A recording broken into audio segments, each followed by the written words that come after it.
پھر ڈرائیور نے آ کر سر کو کہا کہ بس کی حالت ٹھیک نہیں ہے، اس کے کچھ پارٹس بدلنے ہوں گے اور وہ یہاں سے نہیں مل رہے، اس میں بہت وقت لگ سکتا ہے، آپ کوئی دوسری بس لے کر بچوں کو ان کے گھر حفاظت سے پہنچا دیں، سنسان علاقہ ہے اور ٹھنڈ بھی بہت ہے، میرا تو روز کا کام ہے، میں اس کو خود ہی دیکھ لوں گا۔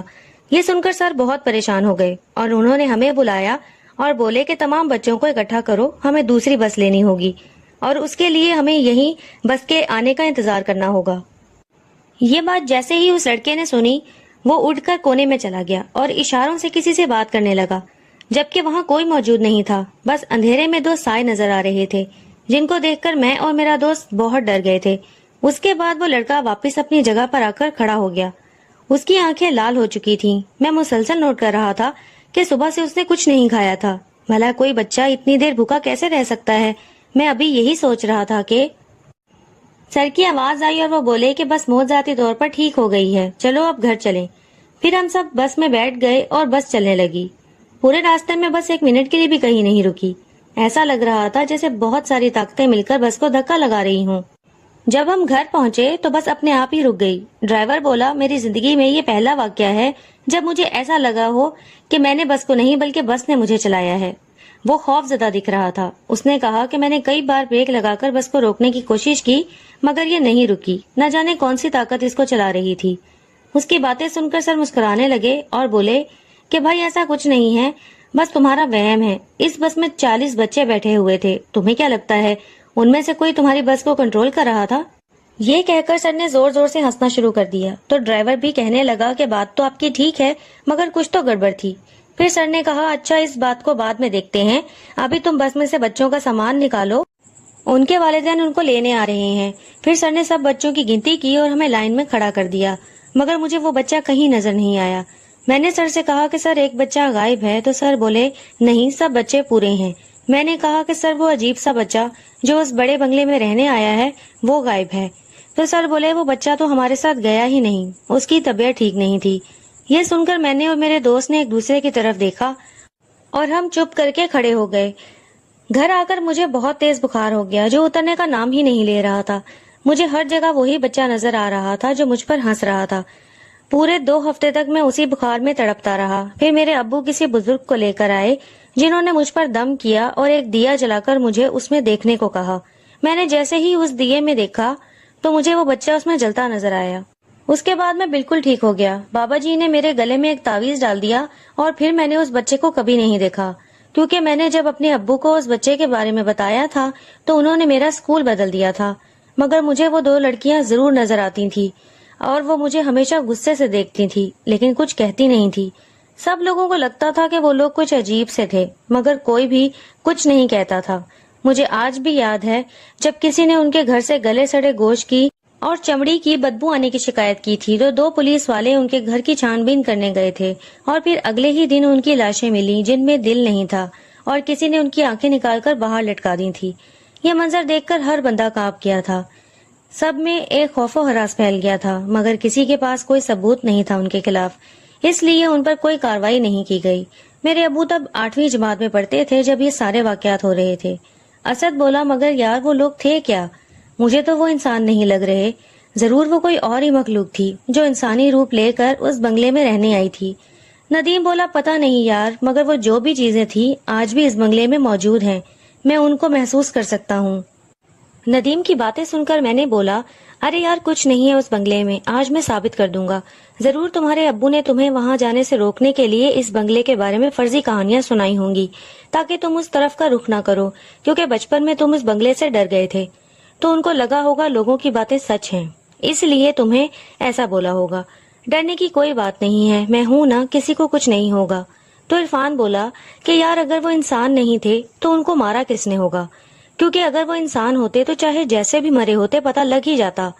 تو ندیم بولا کہ یار جب ان لوگوں کے مرنے کی خبر آئی تھی تب میرے ابو تو چھوٹے تھے مگر میرے دادا جان وہاں گئے تھے کیونکہ وہ حکیم تھے اور ان کو ان سب چیزوں کا بہت تجربہ تھا۔ تو ابو بتاتے ہیں کہ دادا جان نے بتایا تھا کہ ان کے جسم نیلے پڑ گئے تھے، جیسے ان میں ایک قطرہ بھی خون نہ بچا ہو۔ سب لوگوں نے اندازے لگانے شروع کر دیے کہ انہوں نے زہر پیا ہے، اسی لیے ان کے جسم نیلے پڑ گئے ہیں۔ مگر میرے دادا جان نے کہا کہ میں جب ان کے قریب گیا تو ایسا لگ ہی نہیں رہا تھا کہ وہ مرے ہوئے ہوں، بلکہ ایسا لگ رہا تھا جیسے وہ سو رہے ہوں۔ وہ کل 4 لوگ تھے، مگر اس وقت وہاں بس 3 ہی لوگ تھے، کیونکہ ایک باڈی بری طرح جلی ہوئی حالت میں ان کے تہہ خانے سے ملی تھی، اور وہ ان کے 12 سال کے بیٹے کی باڈی تھی۔ میرے دادا جان کو یاد آیا کہ کیسے بابا جی نے دیے کی آگ میں اس بچے کو جلایا تھا۔ ان کو سمجھ آنے لگ گیا تھا کہ یہ لوگ کوئی انسان نہیں بلکہ دوسری مخلوق ہیں۔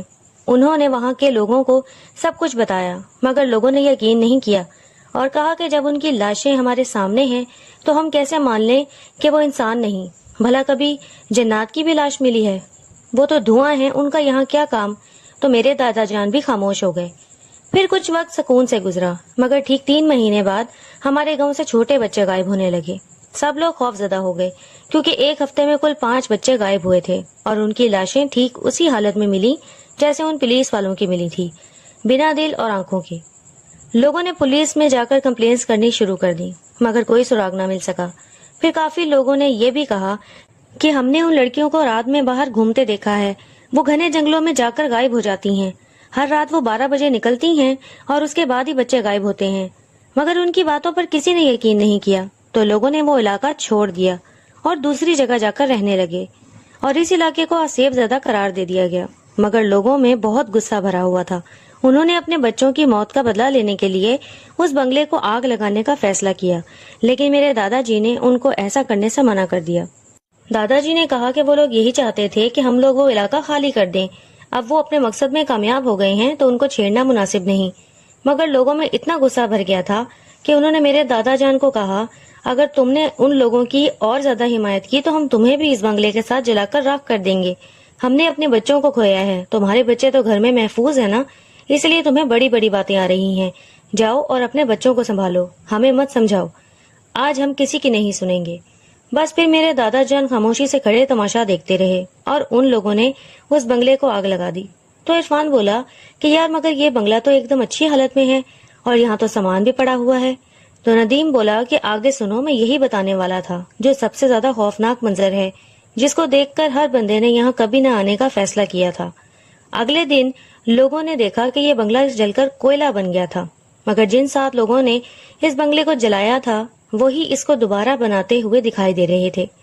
ان لوگوں نے 4 دن میں وہ بنگلہ اسی طرح دوبارہ بنایا جیسے وہ ہوا کرتا تھا، مگر وہ 7 لوگ کسی کی بات نہیں سن رہے تھے۔ ان کے بیوی بچے بھی ان کو بلا رہے تھے تو وہ رسپانس نہیں دے رہے تھے۔ جیسے ہی وہ بنگلہ تیار ہو گیا، ان 7 لوگوں نے پورے گاؤں والوں کے سامنے اس بنگلے کی تیسری منزل سے چھلانگ لگا دی، اور موقع پر ہی ان کی موت ہو گئی۔ ان لوگوں کو دیکھ کر ایسا لگ رہا تھا جیسے وہ کسی کے بس میں تھے، کیونکہ 4 دن میں کون سا بنگلہ تیار ہوتا ہے۔ ندیم کی باتیں سن کر میں فوراً بولا کہ یار تم خوفناک کہانیوں کے رائٹر بن جاؤ، قسم سے بہت ترقی ملے گی۔ پھر میں نے ہنسنا شروع کر دیا۔ ندیم کی باتوں میں ہمیں وقت کا پتہ ہی نہیں چلا کہ کب 12 بج گئے۔ 12 بجتے ہی بنگلے کے تمام کھڑکیاں دروازے اپنے آپ بند ہو گئے، اور ہمارے ساتھ اسد اور عرفان بھی وہیں رہ گئے۔ اسد نے دروازہ پیٹنا شروع کر دیا اور بولا کہ یار عرفان اب ہم کیا کریں گے؟ میں نے تو گھر پر بھی نہیں بتایا کہ میں رات کہیں رکنے والا ہوں، امی ابو تو پریشان ہو جائیں گے۔ تو عرفان بولا کہ ہاں یار میں نے بھی گھر پر خبر نہیں کی۔ ندیم ایک دم خاموش پسینے میں شرابور کھڑا تھا، اور اس کا خوف سے برا حال تھا۔ وہ بولا کہ اب یہ دروازے صبح ہی کھلیں گے، اب تم بھی یہاں پھنس گئے ہو۔ ہم سب بنگلے کے ہال روم میں کھڑے تھے کہ اچانک مجھے گندی سی بدبو آنے لگی۔ میں نے ندیم کو کہا کہ ہو گیا تمہارا ڈرامہ شروع، مگر سچ میں یار یہ بدبو بہت گندی ہے، بتاؤ کتنا کوڑا جمع کر کے لائے ہو؟ تو باقی سب لوگ مجھے حیرانی سے دیکھنے لگے اور بولے ہمیں تو کوئی بدبو نہیں آ رہی۔ مجھے لگا کہ وہ سب بھی میرے ساتھ مذاق کر رہے ہیں اور مجھے الو بنانے کی کوشش کر رہے ہیں۔ تو اچانک عرفان خوف سے چلا کر بولا کہ عمیر تمہارے پاؤں پر یہ خون کہاں سے آیا؟ جب میں نے زمین پر دیکھا تو وہاں زمین پر بہت سارا خون تھا۔ میں اس وقت بھی یہی سمجھ رہا تھا کہ ندیم کے چھپے ہوئے لوگوں نے موقع دیکھ کر یہاں خون گرایا ہے، مگر مجھے اتنا بھی پتا تھا کہ وہاں ہمارے علاوہ اور کوئی نہیں تھا، اور نہ ہی میں نے خون گراتے ہوئے کسی کو دیکھا تھا، کیونکہ میں مسلسل نیچے دیکھ رہا تھا اور زمین پر کچھ نہیں تھا۔ پھر وہ خون وہاں آیا کہاں سے؟ خون کو دیکھ کر میرا بھی خوف سے برا حال تھا، مگر مجھے اپنے جذبات پر قابو رکھنا تھا، ورنہ میری بے عزتی ہو جاتی۔ ابھی اس بنگلے میں 3 ہی گھنٹے گزرے تھے، ابھی تو پوری رات باقی تھی۔ میں نے سب کا دھیان بٹانے کے لیے کہا کہ چلو کوئی گیم کھیلتے ہیں۔ ندیم فوراً بولا نہیں، میری مانو تو سب ایک ہی جگہ پر رہو۔ اس کی بات سے مجھے لگا کہ ضرور اس نے یہاں اور کچھ پلان کیا ہوا ہے، اسی لیے سب کو یہیں رکنے کو کہہ رہا ہے۔ تو میں نے کہا چلو چھپن چھپائی کھیلتے ہیں. اسد اور عرفان بولے نہیں یار, اس بنگلے میں تو ہم کہیں نہیں چھپنے والے, اور اتنی ٹینشن کے ماحول میں تم گیم کھیلنے کی بات کر بھی کیسے سکتے ہو. ابھی ہم دونوں بات ہی کر رہے تھے کہ ایک بچہ تیزی سے بھاگتا ہوا ہمارے سامنے سیڑھیوں سے اوپر گیا. اس کے پیچھے تو لڑکیاں بھی بھاگتی ہوئی اوپر گئیں, مگر ان میں سے ایک لڑکی رک کر ہماری طرف دیکھنے لگی اور اپنی گردن پر ہاتھ پھیرنے کا اشارہ کرتے ہوئے مسکرانے لگی.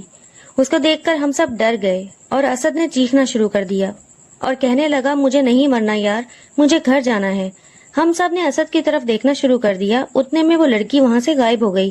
میں نے ندیم سے کہا یار اب یہ بہت ہو رہا ہے, تم نے یہ سب میرے لیے پلان کیا تھا, مگر اسد اور عرفان کی اس میں کیا غلطی ہے, ان کا تو کچھ خیال کرو. دیکھو اسد کی طرف کتنا ڈر گیا ہے وہ, اب بس کرو, دروازہ کھولو اور ان کو گھر جانے دو. میں یہاں رکوں گا تمہارے ساتھ, وعدہ کرتا ہوں. میرا یہ کہنا تھا کہ باہر کا دروازہ اپنے آپ ہی کھل گیا اور بہت تیز ہوا چلنے لگی. پھر ایک آدمی اندر آیا اور بولا بچوں آ جاؤ, میں آج تازہ کھانا لے کر آیا ہوں, بہت دنوں سے تم لوگوں نے تازہ کھانا نہیں کھایا تھا. تو ایک لڑکا اور دو لڑکیاں بھاگتے ہوئے نیچے آئے اور بولے بہت بھوک لگی تھی ہمیں, آپ نے بہت دیر کر دی, اگر آپ تھوڑی دیر اور کرتے تو ہم نے اس لال شرٹ والے کو کھا جانا تھا. اور ہم میں سے اسد نے لال شرٹ پہن رکھی تھی. اسد اس کی بات سن کر خوف سے میرے پیچھے چھپ گیا. وہ آدمی بولا کہ نہیں بیٹا, وہ ہمارے مہمان ہیں, انہیں آرام سے یہاں رہنے دو, اور وہ اپنی لال آنکھوں سے ہمیں گھورنے لگا. پھر اس نے شاپر سے ایک چھوٹے بچے کا سر نکالا اور وہ لڑکیاں آپس میں لڑنے لگیں کہ یہ مجھے چاہیے. تو اس آدمی نے ایک اور شاپر سے سر نکال کر دوسری لڑکی کو دیتے ہوئے کہا کہ آج سب کو ان کا من پسند کھانا ملے گا. وہ چھوٹا لڑکا خاموشی سے بیٹھا ہوا ہمیں گھور رہا تھا. اس کو دیکھ کر مجھے ندیم کی باتیں یاد آنے لگیں اور مجھے لگا کہ کہیں یہ وہی بچہ تو نہیں جس کا ذکر ندیم کے ابو نے کیا تھا. مگر وہ بچہ مسلسل ندیم کو دیکھ رہا تھا. پھر وہ آدمی بولا کہ بیٹا یہ لو کھانا کھا لو, اس کو بعد میں دیکھتے ہیں, تمہیں پورا موقع ملے گا. اس کے بعد اوپر کی طرف سے ایک زوردار چیخ کی آواز آئی اور ہم نے اوپر کی طرف دیکھنا شروع کر دیا. اوپر سے وہی دو لڑکیاں بھاگتی ہوئی تیزی سے ہماری طرف آئیں اور ہمارے اندر سے نکل گئیں. یہ منظر دیکھ کر اسد بے ہوش ہو گیا. اس کو لگنے لگا تھا کہ وہ لڑکیاں اس کو نہیں چھوڑیں گی. اس نے اپنی لال شرٹ اتار کر پھینک دی. عرفان بولا کہ ندیم مجھے لگتا ہے کہ یہ وہی فیملی ہے جو یہاں رہتی تھی. ندیم بولا یار مجھے بھی لگتا ہے.